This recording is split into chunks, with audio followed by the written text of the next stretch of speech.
You're listening to the Uncensored Direct Marketing Show.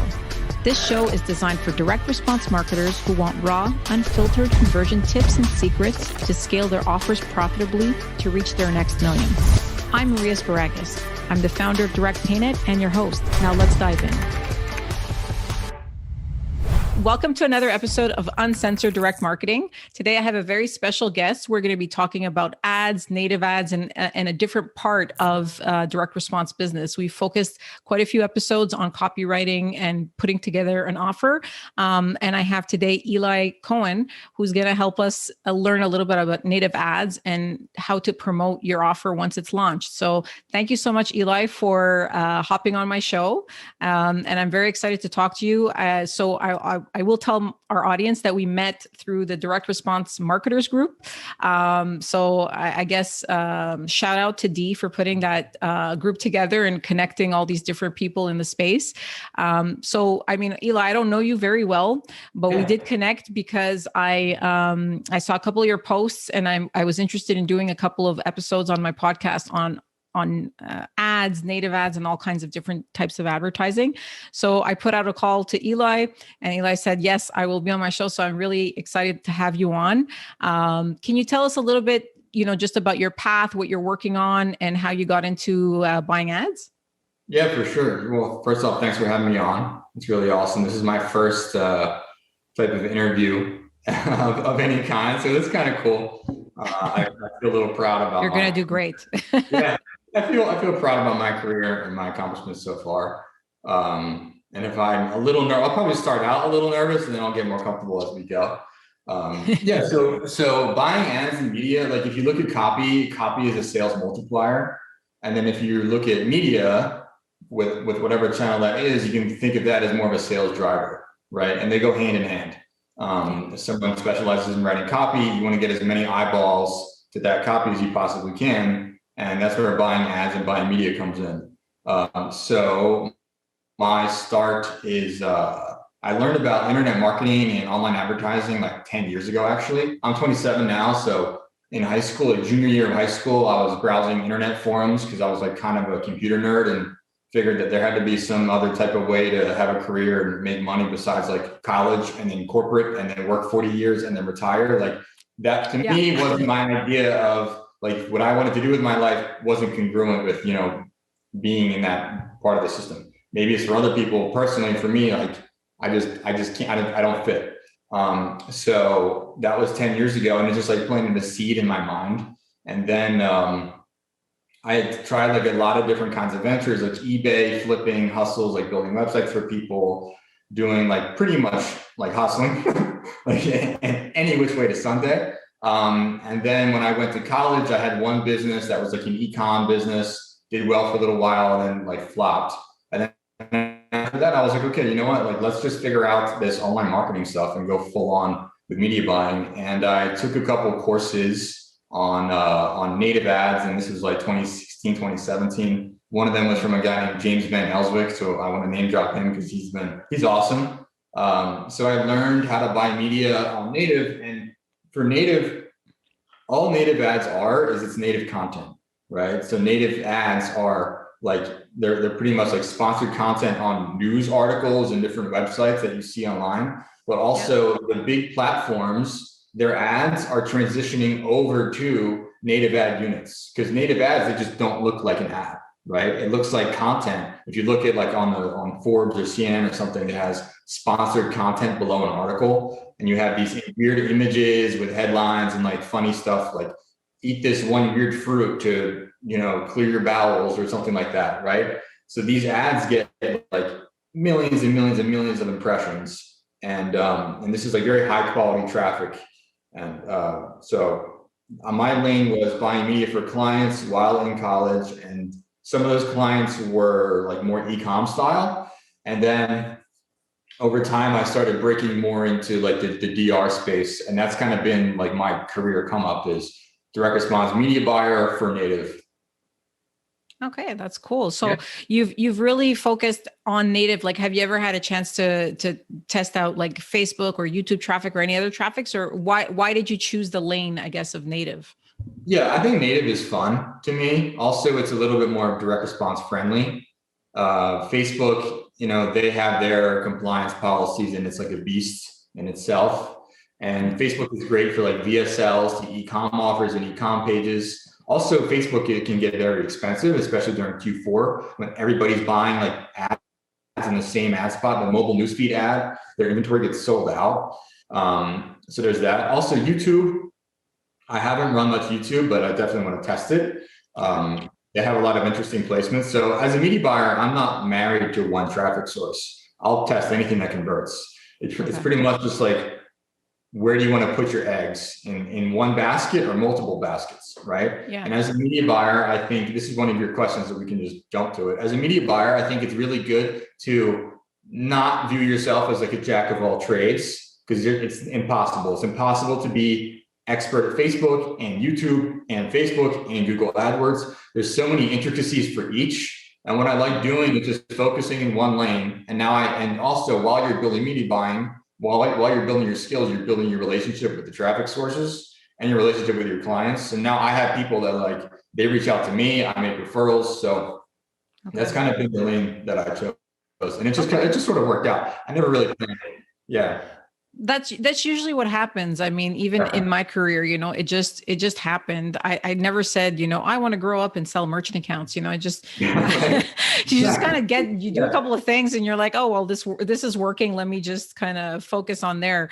But I mean, I do want to dig in a little bit on like what is native and how you buy native ads and so forth, because I am, I'm a little bit, I am a complete beginner in terms of ad buying. So I'm looking to learn, and I'm also trying to, educate our audience and kind of understand, because people usually get, Facebook ads, you put it out on Facebook, go through compliance, go forth. Same thing with YouTube and so forth. But native seems to be a little bit of the gray area where people are like, what is native? Like, how do I get there? Like, what do I do? So I'm just curious in terms of native ads, you mentioned first that they're well suited for direct response, obviously, because there's less compliance, but what is a native ad and how do you place a native ad? Like the most basic question.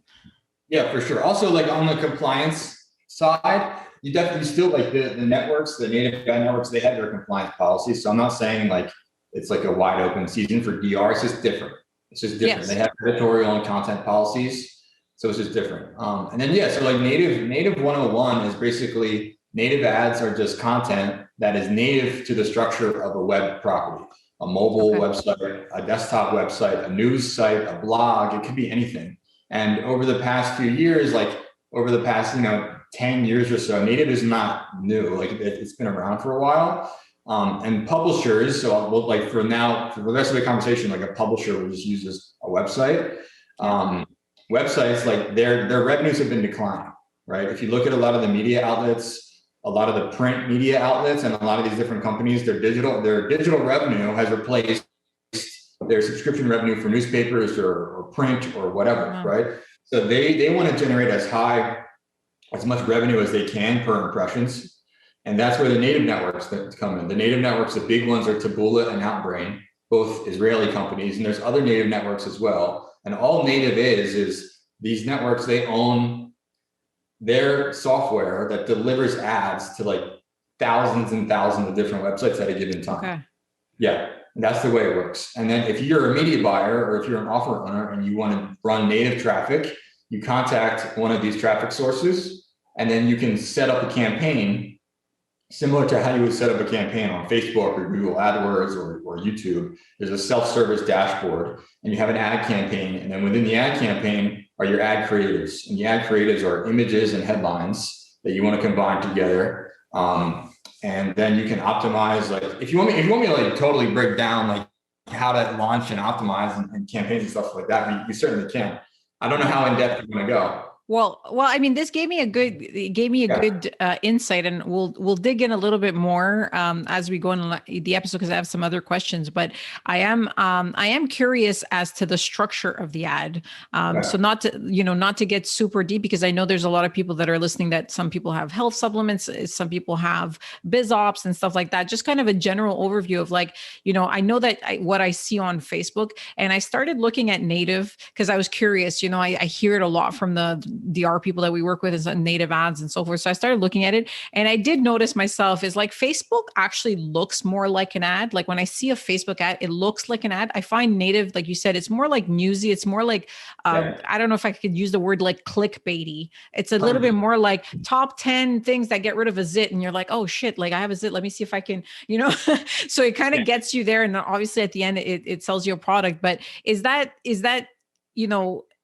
why is that, first of all? Why is it like more newsy? Is it because of the places that it's being placed, or do people still try to put ads on there? Like, well, what's the strategy behind the actual ad on native? The strategy there's different perspectives of where you're looking at it from, right? So there's different players. So there's the publisher, who's the website who wants to get paid. The ad network is the one who's paying the publisher, and then the advertiser. The advertiser is the one who's paying the network, right? Yeah. So the publisher and the network, they have a relationship where the network says to the publisher, hey, we can guarantee you a certain RPM, revenue per 1,000 impressions, that's going to beat what you're going to get from Google AdSense, right? So they'll pay like 5 to 8x what they would make from AdSense. Now, these ads are inherently going to be a little bit more clickbaity. Okay, so that's why different publishers, like MSN has strict compliance, but Breitbart may have a different compliance policy. So the ads on Breitbart may be more like, before and afters or weight loss or something heavy, like drink this one weird thing today and lose 15 pounds overnight, right? So something like that. Because the publisher they're okay with more aggressive ads, and they want to make more money. It just really depends. Right. And then the network, so the network wants to balance the relationship between their publishers and their advertisers. Their advertisers, like us, we're buying clicks. So that's the way that you get charged on any native network, is you pay per click. And we want those clicks to generate conversions. So it's the ad network's job to service as many clicks as we can possibly buy. But we're only going to buy clicks if the traffic backs up. Right. Okay. So they have to make sure that we're not buying, like, this is an interesting thing. Like there's a lot of fraud traffic. There's a lot of junk. Like there's a lot of weird stuff that goes on in the back end. So if you're new to native and you just want to spend like 5K, 10K, and you don't have it set up properly, like you can blow your budget out in 2 days. And then the network's like, oh, sorry, we took your money. Better luck next time. Right. So there's huge volume. There's huge scale. You just have to have a specific strategy that aligns with what your goals are. Okay. So if we talk about, kind of spending money on native and so forth, and you were talking about the networks, like when you're talking about networks, you're talking about like a media outlet, or are you talking about Taboola and the I guess the resellers of the ads? Like let's say I have a health supplement or whatever, would I go directly to Taboola, or is there an advantage to working with, a media buyer, for example, like you or somebody that or just in general, somebody who's a media buyer? Like, what are the advantages and disadvantages of me saying, okay, well, I want a native ad. I'm just going to open an account with Taboola, take a piece of my website because I had a copywriter write it. So it's good copy, and throw an image on there and let's test it, versus having like a specific strategy and working with a media buyer. Yeah, that's a perfect question, because it makes a lot of sense. So if you're an offer owner, I am now also an offer owner. I buy my media, and now I also own a health and beauty offer. If you're an offer owner and you've never bought media before, and you want to buy ads on Taboola or Outbrain or Rev Content or MGID or any of these networks, go right ahead, set a budget and stick to that budget. That's your test budget. Okay. I wouldn't say it's a burn budget, but you're going to use that budget to buy data. Okay. And that's really what it is. So you're buying traffic, you're buying clicks, and you're going to see a breakdown of like all this different data from those clicks. Some of them will convert, some of them won't, but you'll start to learn how to buy media. If you want to expedite the process, go to a media buyer, and you can either go to affiliates. You can either have an offer for affiliates that are native affiliates, or you can have an internal native media buyer who will manage your campaigns for you. And this is how my career progressed, right? So I was like, all right, let me do this. Let me be an internal media buyer for direct response advertisers that's paid on performance only. So I take a percentage of the profit that I generate. So my incentive is to crush. My incentive is not to just charge an agency fee, because there's a lot of agencies that sell, we buy media as well, but I don't know how good they are and how not great they are, right? Plus they have a retainer or whatever. So when you go to a media buyer understands the optimization process. And we typically know, if we look at funnels that have been running for like 6 to 12 months on native, we know the flow that converts well. And usually the flow that converts well is like native ad to pre-lander to offer page. And the offer page could be a VSL or a video sales letter or a long form sales letter or a more e-com style page. It depends on the vertical. Yeah, it depends on the vertical and the geo. But also, like with a seasoned media buyer that you trust, you can scale quicker, you can buy more data, and typically you're not going to like burn all your budget. Yeah, I mean, it definitely sounds like to me, if I were to launch an offer, let's say if I were to say, oh, I'm going to focus on native, because obviously it's hard to kind of crush it all across the Facebook native and YouTube and so forth. So if I say, okay, well, I'm starting my offer, I'm going to do a health offer, I'm going to do native. It feels like, just talking to you briefly, even just like the last couple of minutes, is like, it's almost like a full-time job to really crush it on it. So it probably, in my opinion, if you have a budget and somebody's willing to be performance based, it would be likely the best solution to work with somebody, at least to get started, because it would take a long time to really test all this stuff out. And do you find, like, testing wise, just in general, obviously you focus on native, but just from what Facebook, YouTube, and native, would you say that native's the easiest one to kind of get bigger bang for your buck faster than Facebook? Like, which one would you say, like, okay, well, if you place a good ad, this one will convert the fastest? I don't know. Maybe it's hard to say, but I'm just curious. Like, would you say that one would get you to a good place faster? Yeah, I think it just depends on like what the business is running, like what the offer is, right? Because there's offers that are good for, I call them like kosher offers. There's offers that are okay for Facebook and okay for YouTube, but not for native. There's offers that are okay for native and not for Facebook or YouTube. So I don't really want to compare apples to oranges, because they're totally different platforms. And if you're a direct response business and you have the smart move is to have multiple funnels and match the funnel for the traffic source, and then have KPIs that are incentivized for people, whoever's running the traffic, to perform for that traffic source. Facebook is different. YouTube is totally different, because it's all the medium that they're consuming content is all video, right? Okay.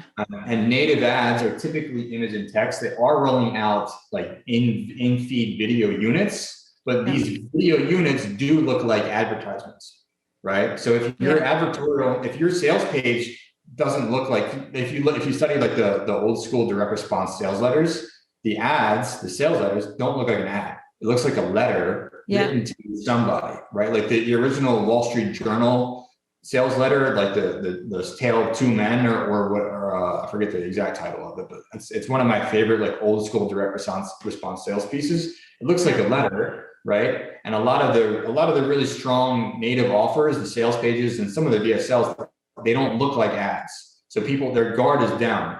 On Facebook and YouTube, those pre-roll ads, like, I don't know how many people, I skip through the YouTube videos most of the time, unless there's a cool video that I see. So as far as buying data quickly and scaling quickly on native, if you're an advertiser, look at what other people are running in your vertical.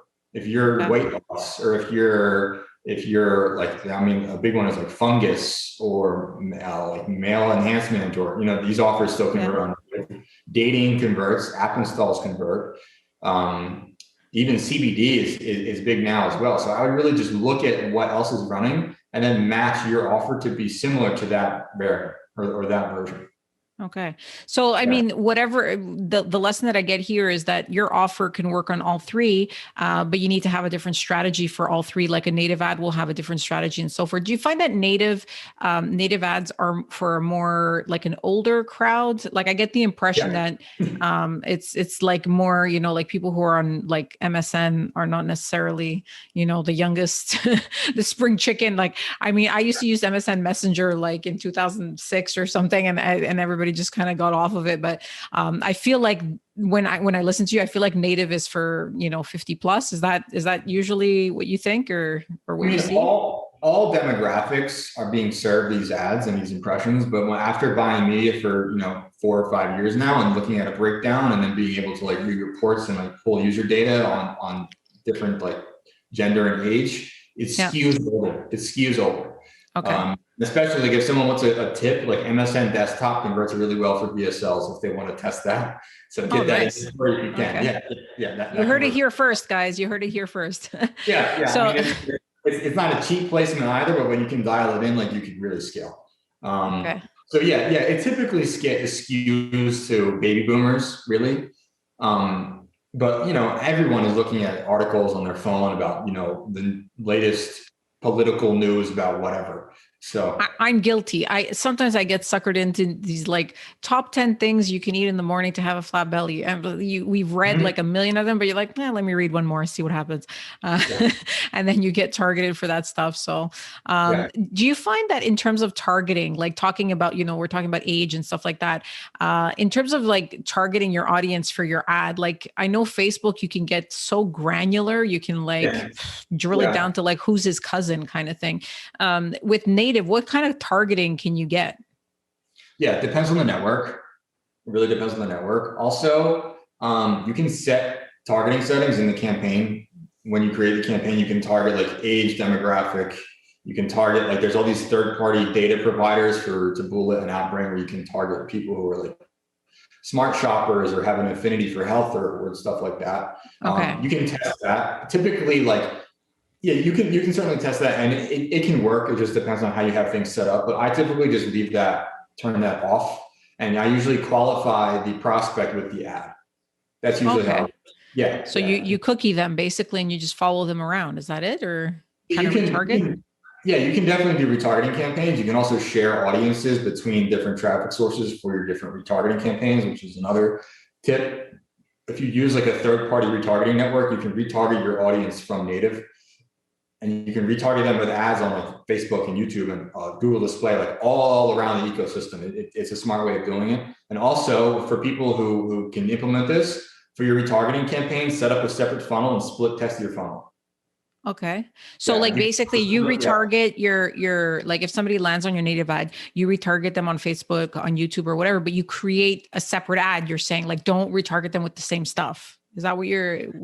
So you can segment it out, right? So if somebody goes to your funnel, ad landed to offer, and they don't convert, you can retarget them and send them back to your offer or back to a checkout page or to a different page of like, hey, you left, but here's the 20% discount. Test this today and track that, right? Okay.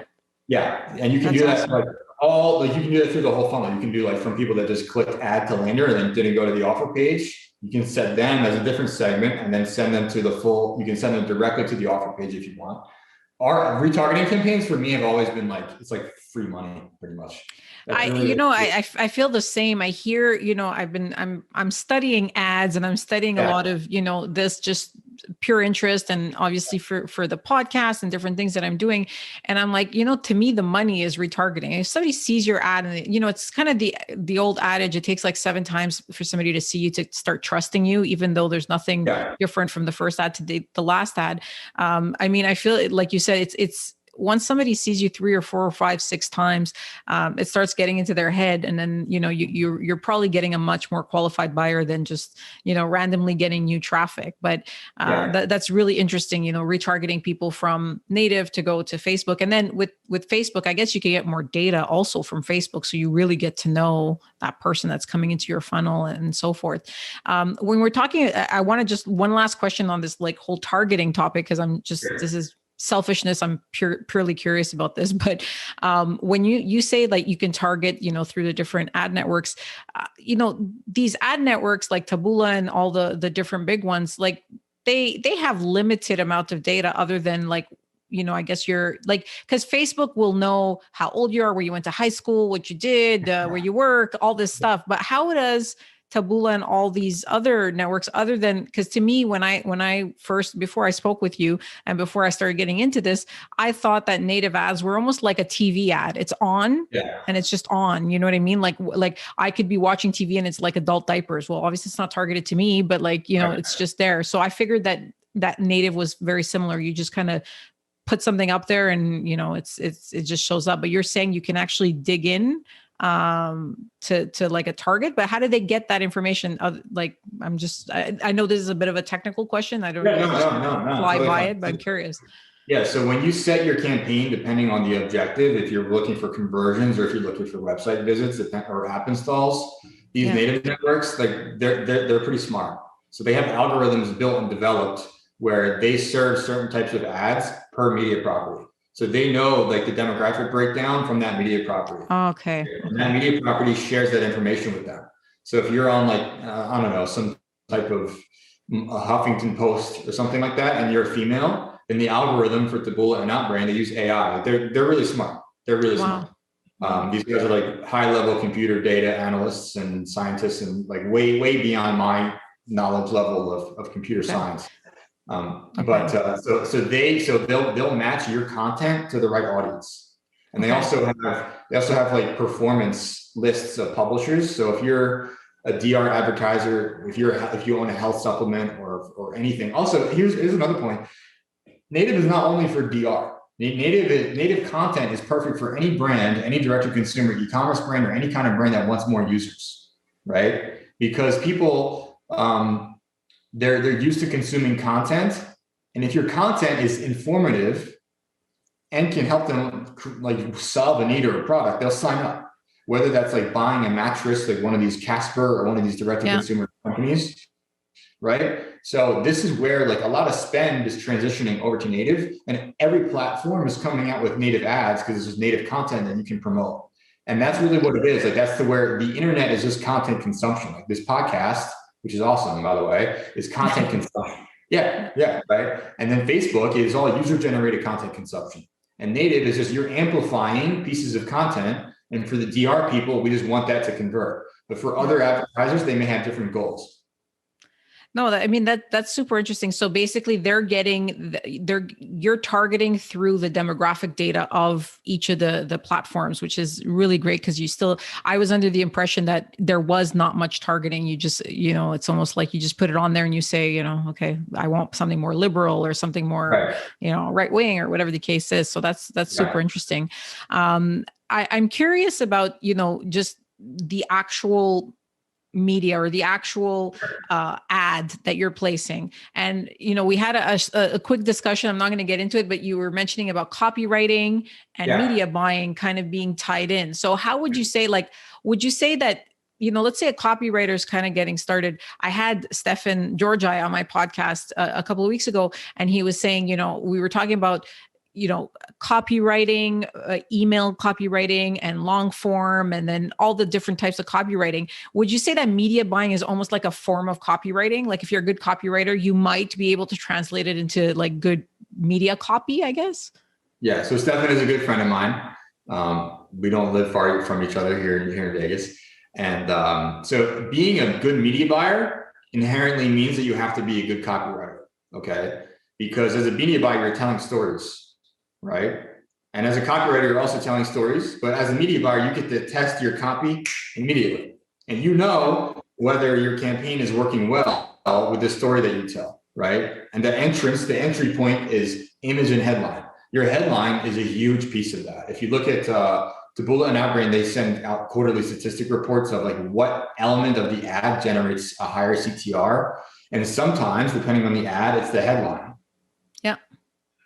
So headline is to me, sorry to cut you off, but like being somebody that can write a good headline that's what gets your attention. Like you were saying on YouTube, we usually skip over ads and stuff like that. It's very rare, but I think you have about, they used to say 7 seconds. I think it's like 2 seconds now. You have like a second to get somebody's attention. So, your headline is like, that's it. If your headline stinks, you're done. So, I guess, what you're saying is to be a good media buyer, you have to be a good headline copywriter. Is that accurate? Yeah, not just headlines, headlines. Because as a media buyer, you're testing, any good media buyer is testing the entire funnel, right? Okay. So you have the ad and then you have the pre-lander, and the pre-lander is super important. The pre-lander can be a landing page that says like a advertorial style. It could be a review page. It could be a how-to page. And you're speaking directly to your target demographic. And it's cool because you can test pretty much immediately and you know whether it's going to convert well or not based on the data. Okay. Yeah. Well, it's funny because I find, I feel like a media buyer, almost controls the fate of an offer to a certain extent, Yeah. because you can have the greatest copy. You can have, Stefan writing a great copy, but then you have a shitty, media buyer that's not sending the correct traffic there. But at the same time, you can have a great media buyer and a shitty copywriter, and you're getting the traffic, but then it's not converting. So it almost does go hand in hand, and it would be hard to say. You almost have to have like a really close connection between the media buyer and the copywriter, because it could be one of the two pieces that are broken, and then they won't work together. But talking about like getting people to your page and so forth. And thank you, Eli. I'm having so much fun asking all these questions. It's like a little mastermind for me. I'm like, I'm loving this. I'm like, I'm getting all this free info. So, if somebody is, testing out,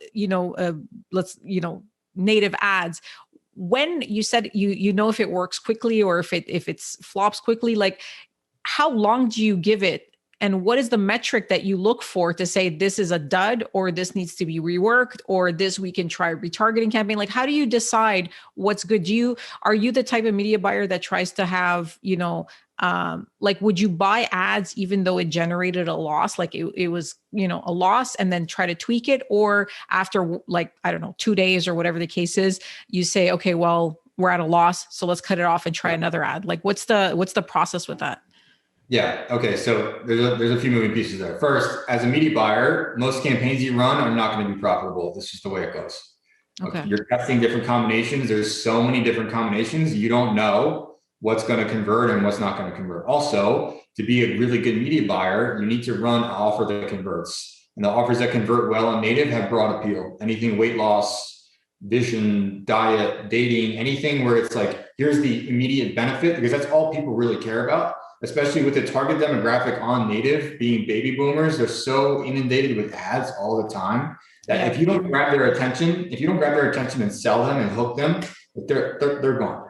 Okay, so that's the first part. The second part is, as the offer owner, make sure your offer converts. Set your target CPA. Like, what's your target CPA goal? Is it 80? Is it 60? Is it 50? Is it 100? Typically, the offers that run at scale on native have a CPA of somewhere between 80 and $100 for straight sale. It could be different for subscription. It could be different for app install. It could be different for e-com. It really just depends. And then tell that to your media buyer. So either your affiliate partner or your internal media buyer, give them that target CPA. That target CPA is the overall campaign CPA. Okay. And if they're running multiple traffic sources, I recommend people who are like, if you're new, pick one traffic source, have somebody just focus on that traffic source, have an allocated budget of between 5 to 10K for the month, and then work with the reps at the traffic source because they want to help you succeed. Pass conversion data back to the traffic source. And then in the campaign, you set if it's a purchase campaign, you set your campaign level CPA, and there's smart algorithms that'll modify bid adjustments per publisher. So if you're like totally green and you just go and spend like 10K on one of these native networks, they can blow your budget out by serving your ad. The way this works is, and like this answered your question before, how does an ad work on native? The native algorithms are designed where they score your ad compared to the other ads. So they have inventory. There's a little rectangle of inventory at the bottom of most web pages. And you're competing against other advertisers at the same time. And you're competing against thousands of advertisers. And the algorithm is designed to where they want to optimize the proper bid with the proper CTR. And the CTR is how many people are clicking on the ad per impression served. So if you have a really good CTR ad and your bid is solid, then you're going to win that auction and you're going to get served more impressions. You want those clicks to be qualified clicks to come through your funnel and then convert. So that's really what the key of a media buyer is. And we just need to be on point. And also as an offer owner, was what I am now, and it's certainly a totally different lane than just as a media buyer, communicate everything with the media buyer. Like, daily positions, daily cash flow. As a media buyer, we just live in our tracker, in our tracking software. Like, I just look at stats all day. well, not all day, but that's another thing. A lot of the day. Media buyer, you literally get addicted to refreshing stats and seeing clicks and conversions come in. It's like a dopamine hit. It's tough. You get addicted to it. It's tough to set that aside. But just communicate with them. And so also, like, what makes an offer work on native, right? Like that's kind of your question that you're asking me for offer owners. What makes it convert? If your offer is already converting on other traffic sources, like with email affiliates or on display or some other source, then it could possibly convert. Just make sure you allocate time and attention to split testing different elements of your offer page. That could be the headline, that could be the close, that could be the sales letter, that could be a lead in the sales letter. It could be using before and afters or testimonials. Like, there's a lot of different moving pieces. Just commit to it. Just commit to making it work. Okay. So how long, so you said, a good target CPA, let's kind of talk about health beauty offers, let's hone in on those. $80 to $100. If my front end is, let's say, $67, what I'm hearing from you is that I need to have a couple of upsells. I need to have maybe a subscription. I need to have a couple of things. Like, I'm not making $80 to $100 off a $67 front end, unless I'm offering bundles, but that's also a little bit of a harder sell, I guess, to get more people bundled. So first, two questions. I'm going to try to keep it in the same realms. First, $80 to $100 with a 67, let's say, front end, I'm assuming needs a couple of upsells, or are you saying that maybe a subscription funnel is better? Like, how do you get to 80 to 100 with like a product that's under $80, for example, in addition to obviously buying the media? Yeah, for sure. If you have a long form sales letter or a VSL and you have different product options, like the 1, 3, and 6 option, just test different price points. And I'm not saying 80 to 100 CPA is a rule. It's just kind of what I've seen. And any offer that's been running for 2 years, like if you look at Gundry or Golden Hippo, like their offers crush on native. Just kind of analyze their checkout flow and look at what they have. And also, if you can afford to go in the red a little bit on the front end and your LTV is solid on the back end, then it's up to the offer owner to calculate what CPA they want to pay on the front end. So it could be they pay an $80 to $90 CPA for maybe a $47 single option, right? But they have their back end dialed in. So this is the part where I'm also learning now as an offer owner. There's a whole the business and also I want to separate out from offer owner to business owner. Being a business owner means that you own offers. An offer can be what you're offering to a specific audience on that traffic source. Some people just own an offer and they're hot on one traffic source. And then when that dies, their business kind of dies, right? So there's different perspectives to look at this. Yeah. I mean, a business, you gotta, you obviously start as an offer owner, but then you gotta start adding things to your business, because if not, everything has a cycle. An offer can't last forever. It's one product. I mean, you can reinvent it a couple of times, but after a while, even Gundry, has new things coming out, and all these big monster companies, Agoras and all the different, they have tons and tons of products and offers that come out. So building a business is a lot more than having an offer. That's for sure. So, I mean, usually just your personal experience, and, we're not holding you to it here, but do you have a certain amount of time where you just call it quits on an ad? Do you say 3 days is my hard deadline? I'm just curious, if somebody's getting into media buying or somebody has an offer, maybe has a smaller budget and is wondering, how long does this usually take? How long should I stick it through? Okay. So if they have a smaller budget, like under 5K? Yeah, a couple of $1,000 or something. Obviously you're not going to go in with $100, but let's say 3,000 to 5,000 is your budget. How long do you stick it through? Yeah, so I would test quicker, right? So you can do a budget of $3,000 for the month and spend $100 a day. If you're running an offer where they pay out of $50, that means you have $100 to spend to generate 2 conversions. Now, you don't know, right? If you have a campaign that has 8,000 different publishers running your ads on it, you're only going to be served a limited amount of impressions. So what I would do is I would condense that time window down into 2 weeks. So I would spend 3 to 5K, right? And start with 3 different campaigns: desktop, tablet, and mobile. Do mobile and tablet, iOS, and you keep desktop, and do $250 to $300 a day, and just see if they convert, right? So typically when you start a campaign, the campaign is most likely not going to generate a positive ROI. But if you see conversions ticking through, then the media buyer's job is to optimize the publishers in that campaign, where we want to block everything that is typically the rules like 2x the CPA per publisher, you block. And there's rules, there's software. I'll plug the software. There's one called the Optimizer, another one called I forget the name of it, but I can add it to the show notes. We'll add it to the show notes. Yeah. yeah. Because I've used so many and they change their names a lot, and there's new ones that pop up all the time. So it's the media buyer's job really to optimize quickly, and that's really what you want to do. So you want to buy data quick, right? You don't really want to string it out over a month. And that's the thing is there could be an offer can be hot, it could convert well, but you could spend data you could spend money on campaigns for a month or 2 months or 3 months. Like I would typically not drag it out that long. I just want to test, because you can buy $5,000 a day, $10,000 a day, or a lot more on clicks when you know which campaigns convert. And then also, so I'm just going to dump information if you don't mind.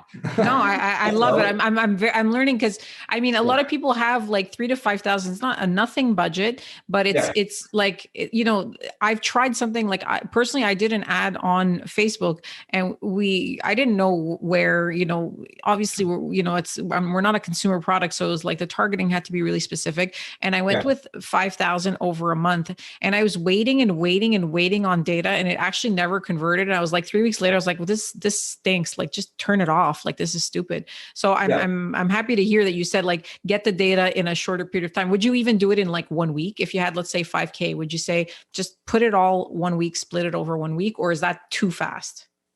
No, I mean, you don't want to waste money. I'd probably do like 2 weeks, 3 weeks. 2 weeks. Okay.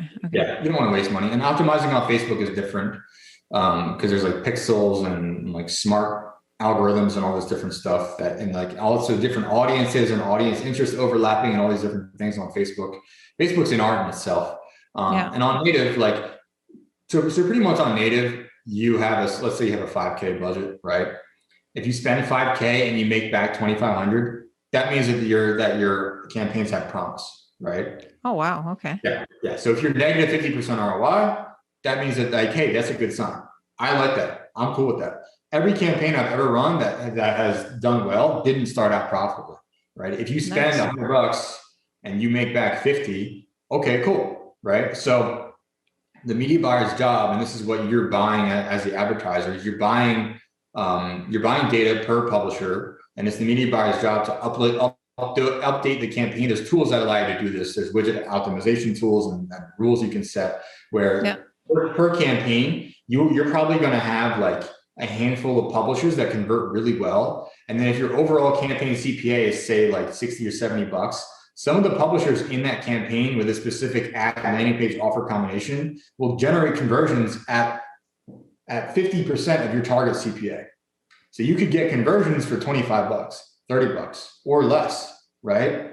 And it's just up to the media buyer. This is what determines like a good media buyer from a mediocre media buyer. The media buyer will then duplicate that blacklist campaign into a new campaign, refresh creatives. So this is the way it works at scale with my friends I'm a decent media buyer. I have friends that blow me out of the water, and they have systems developed and designed to do all this, which is awesome. And typically, like, they also have the networks mapped out. So they know which publishers convert on which networks for which vertical, which is pretty cool. Yeah. It's pretty cool. These guys have spent like tons and tons of money on. For sure. That seems like a very big, a big thing to do. I mean, your life is pretty much devoted to building these tools, I guess. Yeah, exactly. So this is the thing, right? So as an offer owner / media buyer, like, what are your core competencies, right? As an offer owner, are you focused on building a high converting offer that converts on the back end, and you want to buy media as well? Okay, sure, you can. Or you can focus on somebody like myself and my friends who literally their lives are buying media. Like, they understand these networks from a nuts and bolts level, and they can this is the thing for affiliates as well. Affiliates, a lot of my affiliate friends, they master a traffic source and then they match offers to that traffic source. And that's really what a good media buyer is. A good media buyer intuitively understands what converts and what works well. And the media buyer is the person generating sales and conversions. They're buying media and testing copy at the same time. And that's what's cool about buying media is if you have copy that you want to write and come up with new angles and creatives and all these different things, you can test it immediately. It's a little different from an email copywriter or an upsell copywriter where you deliver the product, you deliver the service to the client. They get back to you like next quarter and they're like, oh, that crushed, that beat our control. Or sorry, that didn't beat our control. Like that, it happens. Yeah.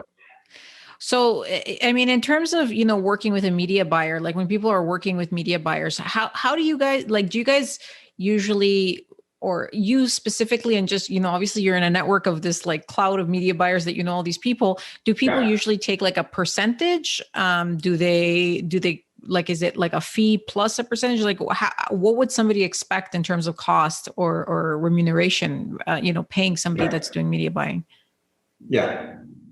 Yeah, I'll be blatantly obvious. So a lot of people will say that they can buy media on native, but they really don't know what they're doing. So that is number one. If I refer somebody to someone else, that means, but from my recommendation, they're high quality. That's the second. Third, it just depends on what the goals are. It depends on the structure. Some media buyers do like a fee plus a percentage. Some, like if you go with an agency, they may have like a percentage of ad spend, which I'm not super familiar, or like I'm not really supportive of that. And then other guys can do kind of like for some of my clients, it was just performance only, and it was performance on the media spend. So if you give me, so you say, hey, Eli, here's a 10 or 20K a month native ad budget. Here's your target CPA. Your job to get within that range of that target CPA. What I would like to do is generate a profit on the media spend and take a nice hefty percentage of that profit, which has worked out for some clients. Yeah. I mean, performance-based is interesting because that's really like, if you really believe in yourself, you'll get there. But I do understand there's, certain clients, they change direction very often. So you have to have different business models for different people. So that's interesting. I mean, in terms of like the people that you work with and just in general in your circle, do you find that when you're a media buyer, you stick to a lane of like let's say you just do health and beauty, or do you find that it translates well? Like somebody who's doing health and beauty can also do finance offers, can do all kinds of different things, or do most people, let's say like you, just stick to one industry? Yeah, I've run finance offers on native. They convert. The health and beauty industry for me as a media buyer has been solid because some of the CTRs for health and beauty on native are like sky high, which is awesome. And it just kind of makes sense from a business perspective and an offer ownership perspective because it's a super large niche. And in the specific product fit that I've found, there's kind of like a need for what we have. And the marketing isn't really that great for the brand and the product. So we're kind of blending like DR and e-com with this brand. So I'm excited about that. Any good media buyer can run an offer.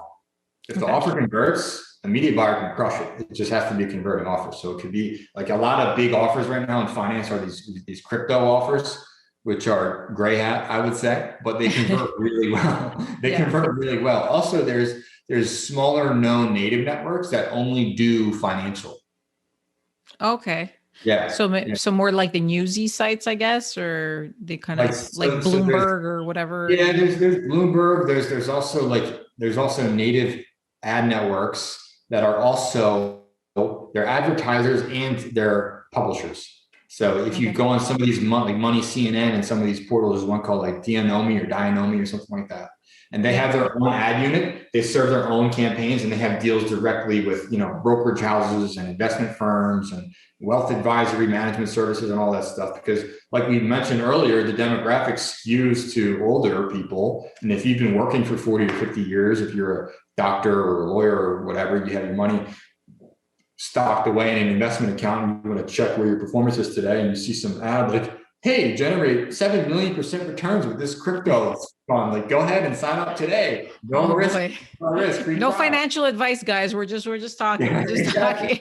No, I mean the crypto offers are, they're a dime a dozen. I mean, I know, I've been kind of talking about crypto for a long time. I've done a couple of episodes on crypto. I'm actually doing quite a few also to come. And the crypto offers, obviously there's a little bit of shiny object syndrome right now with crypto. I feel like every single interview that I've had in the last like 3 weeks or 4 weeks, it's always ended with like crypto as the topic, even though we're like not talking about crypto. But it's funny because I think a lot of even, I think Facebook and some of the, the bigger traffic sources are banning anything that says crypto. But then, there's ways obviously around it, but I'm just saying, like, if you just have like straight up, like, here's a crypto course, they're just going to ban you and stuff like that. But everywhere we turn, like just yesterday, I saw the craziest headline on CoinDesk magazine. It was like the Montreal Canadiens, you know about Montreal, and that's where I'm from, and we're a hockey town. They just got a sponsorship from crypto.com, or, so it's insane that, now all of these mainstream companies are kind of following the bandwagon, but big advertisers are still kind of putting the halt on stuff and making it gray hat. There's a lot of gray hat offers, but there are actually legitimate people who are just trying to educate people and stuff like that. Yeah. So anyway, you talked about crypto, and you see, I get it always on a tangent, but it's interesting, at least like on native, like talking specifically about crypto. Can you just straight up say, here's a course on, crypto 101 or Bitcoin 101 or whatever? Is it, or are they also kind of starting to clamp down on ads like that? I mean, there's been a lot of like crypto biz op stuff that's, my lane was like sort of like gray hat, not exactly black hat, but I definitely have run some quite aggressive offers in my time. So where there's money to be made, people will go for the easy money. And that's just that's just human nature. Some like the native networks may allow it here and there, but for the most part, they have to, like, this business is all about relationships, and the native networks don't want to burn the relationship that they have with the publishers and allow some like really scammy crypto offer to run. However, I'm fine with crypto as well, because also crypto, like, is trending. People are interested in it. Smart money is getting involved in it. Hedge funds are getting involved with it. Like, there's actual technology built behind these coins and these tokens. And also there's legitimate exchanges where people can go and sign up. And these exchanges like Coinbase and these others are it's a legit company, right? Coinbase, if they want to advertise, like, why wouldn't they be able to, but I mean, I get it. It's the same thing, I guess, the same growing pains that health and beauty had, in 2008, 2009, 2010, where it was like just all these scammy products that had no value and stuff like that. We're kind of going through the growing pains, I think, with the crypto offers, and eventually we'll have that. But that's super interesting. I have another kind of lastest question, because I've taken a lot of your time, but I'm curious. This is because I don't know anything about it, and I'm hoping somebody can learn something. But ad blockers, having like an ad blockers, and the changes in iOS with the cookies and so forth that are coming. How does that affect media buying in general? Like, do you then start having more of a style of a news channel or a channel on TV where you're just throwing the ad up there, or what's happening with all the new changes that are going to happen in ads? Yeah, so I think ads, you look at it by demographic. The older demographic, they're not really that tech savvy. They don't really know how to install ad blockers. And most of the ad blockers you see are like desktop Chrome extensions. I use them myself. Also, as an advertiser, e-commerce advertiser, direct response offer owner, or media buyer, we don't have control over the policies that Facebook and YouTube and these giant mega companies set. So it's up to us to be able to pivot, right? We have strategies and tactics. Our strategies are to generate conversions from these traffic sources. Our tactics have to change with whatever rules or updates that come up. And as far as ad blockers affecting native itself, actually, the mobile ad blockers don't really affect native ad units that much. Okay. Because most of the ad blockers are designed to prevent like push notifications and pops and desktop pops and like this like really annoying stuff. And also the native content, the direction that these native networks are going in, and this answers your question, and the question from the email is, not only will we be consuming content on our mobile devices and desktop phones, but with the Internet of Things, there's going to be ads on every single, like, you can be on the subway and see something. There could be a native ad unit on there, right? Like television, radio, print. And then with Internet of Things, like all these devices are going to be connected to the internet. Like your washing machine may have a native ad unit in there. The format could be different. It could be talking to you like, hey Maria, you have to buy more Tide. You have to buy more Tide. Yeah. Yeah. So it's up to us as media buyers and offer owners to just be able to understand that things are changing. There's demographic shifts that are happening. The millennial generation, mine, now has the lion's share of the population percentage. We're spending more money on our phones now than ever in history. And also COVID has accelerated the growth of e-com by like, I don't know, I think probably 5 to 10 years in a span of 1 year, right? Yeah. So this is a good opportunity for brands to just look at the way people are consuming content and then align their marketing strategies to where that content is going to influence them to convert.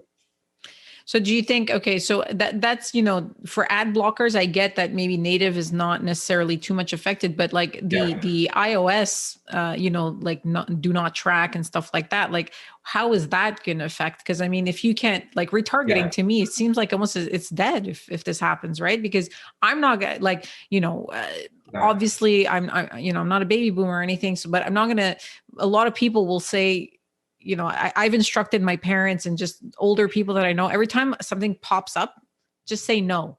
Yeah. Block. Don't even read it because, obviously, the older generation, they don't know. So it's like my mom has an iPhone. She's like, I don't know. What do I do? Just say no. So if everybody's kind of instructed to remove, cookies and do not follows and so forth, how would that affect, retargeting and all the stuff that we talked about that kind of works now? Yeah, I think a lot of it really comes down to like identifiable information for users and user data. And these privacy laws are not new. Like Europe has GDPR for Google and Facebook and these other large companies. And these large companies have all of our data. Like Google knows everything I search on my phone. They know what content I consume. They know everything. And as far as native media buying goes, I don't think it's affecting policy yet, but it most likely will. Okay. And it's not going to, it may limit some targeting settings, right? But it's not going to cut ad spend. I think ad spend is just going to increase, really. Okay. So yeah, so it really depends on the platform. Like Facebook has their strict rules. Like Facebook and Apple have been fighting for a couple of years now. And it's really like right now, what we're seeing is as a battle for attention and a battle for data. And these different companies, it's really like 4 companies that run the world pretty much. They have all the data on all of us. They know what our purchasing decisions are. And it's really actually to our benefit that they don't have all this information. And it's interesting to say that as an advertiser, because I capitalize on it, right? Which is interesting, which is, it's fine. I don't really want them to know everything about me, but I think there needs to be a limit, right? The law sets a limit of like, okay, you don't need to know, like we're having this conversation on my phone right now and Facebook wants to serve me an ad that's from the content of my conversation I'm not even give them an okay for. I'm not really cool with that, right? So I think there needs to be definitely a limit of how far things go with the intrusiveness of privacy. Really, a lot of people say this, privacy is dead and all that stuff, but I don't know. So we'll see. It's hard to say, but I mean, obviously, I hope privacy is not dead, but I am in the camp that believes that I think a lot of people don't appreciate or understand what their privacy is. And I think that's what's going to affect the fact that privacy may be dead. Europe's doing a better job, I think, than North America for sure. They're trying their best. But, the interesting thing that I got from your conversation or your comment about this is that, at the end of the day, if you're a good media buyer, you're just going to create a better ad or you're going to do something different. We all have to adjust. You know what I mean? So back in, when I started selling merchant accounts in 2009, okay, it sounds ridiculous, but it was so easy to get something to convert. I was like, man, I really should have just had an acai berry page there. It was like literally one page, sign up, done. There was no copy. There was like shitty headline, like lose 10 pounds. Okay, done. You lose 10 pounds. What? Like, what is that? Now you have to be all sophisticated and studies and stuff like that. And, everything evolves. So I guess this is just another evolution of ad buying. It's not dead. It's just going to it's going to get rid of the fat. I guess the people that just really don't know what the hell they're doing are just going to drop off because it's going to be a little bit harder. Or there's going to be more things that you have to do to get something to convert, I guess. Yeah, I think like anything that you sell can convert. It's just going to take more steps to do so. Okay. Well, that's interesting. That's a nice comment. I'm just last question and final thoughts. Do you have any predictions or something wild? Like what do you think is going to happen with native, or what do you think is going to happen between this fight of Facebook and Google and so forth? This is like completely, this is not a part of our any script. So I'm just curious to hear your personal thoughts, and nobody's going to hold them to you if they don't come true. My personal thoughts are that it's like really interesting because if you look at like technology has been increasing so fast. Like I don't think we really know what's coming next yet, right? So there's going to be over the next few years, it's going to be pretty crazy with what happens with like quantum computing and crypto and AI and all this stuff. It's going to exponentially increase. So I'm excited. I don't know like exactly what path it's going to take, but literally 10 years ago when I was 17, I didn't have a smartphone yet. Instagram wasn't that big. YouTube was relatively big, but nothing what it is now. And people are like literally making a full-time living and doing extremely well just being a content creator on some of these platforms. So it's really like our lives are now digital. We live in a digital world. And also something as a media buyer that I've seen is especially now during COVID, is people crave human interaction and authenticity more so than ever else, like at any time that I've ever seen. People like something real. So if you own a brand, like put a real person in front of your brand. Be real about your marketing. Be authentic about it. That's what differentiates Pepsi Cola from, Budweiser or something like that, right? Like what differentiates you and your brand? And that could be you, Maria, who's awesome, right? That could be you with the podcast. That could be somebody who owns an e-commerce business. That could be somebody who owns a native media buying agency. It just depends on positioning and what you want to be seen as in the market. Yeah.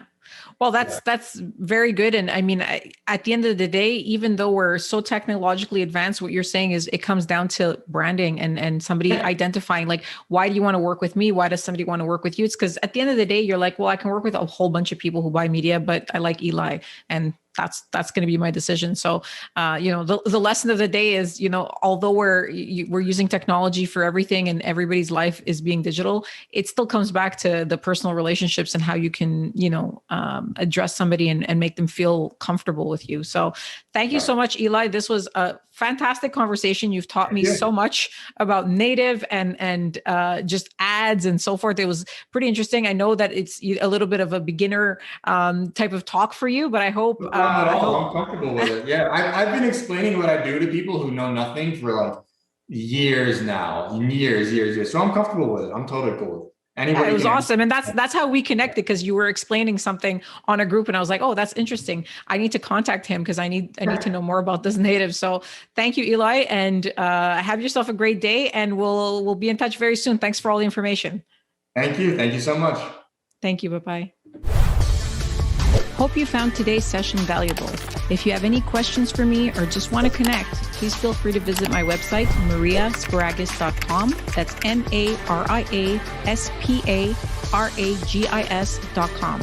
I'd love to hear what you're working on, so drop me a line on any hot button issues your business is experiencing. And remember, don't worry about failure. You only have to be right once.